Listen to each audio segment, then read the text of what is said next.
chair so that she's able to sit here, put her face down there for treatment, tilts down while they're laying on the table.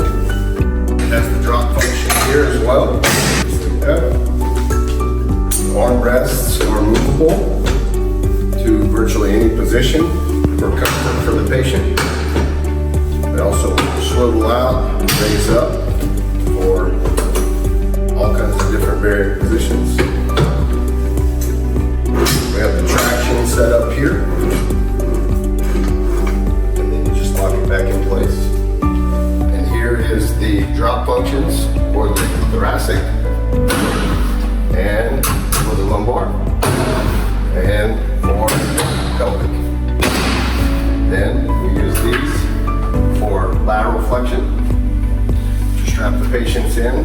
They have places right here, here, and there to all strap it in. You use this lever to provide flexion and extension from there.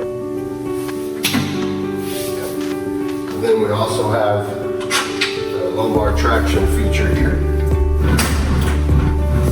so that it slides and used in conjunction with the strap to secure the patient.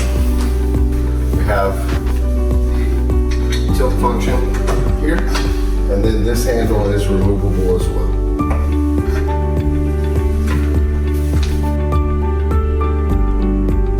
Okay, and then it also has the electric high-low function with a pedal, and the caster wheels lock and remove in place, so the table is movable as well. Just like that. And lock it in place. And then it has the safety lock as well. So if you leave the table, you can lock it in place and all the functions will be secured. So if you have any question, please tell us.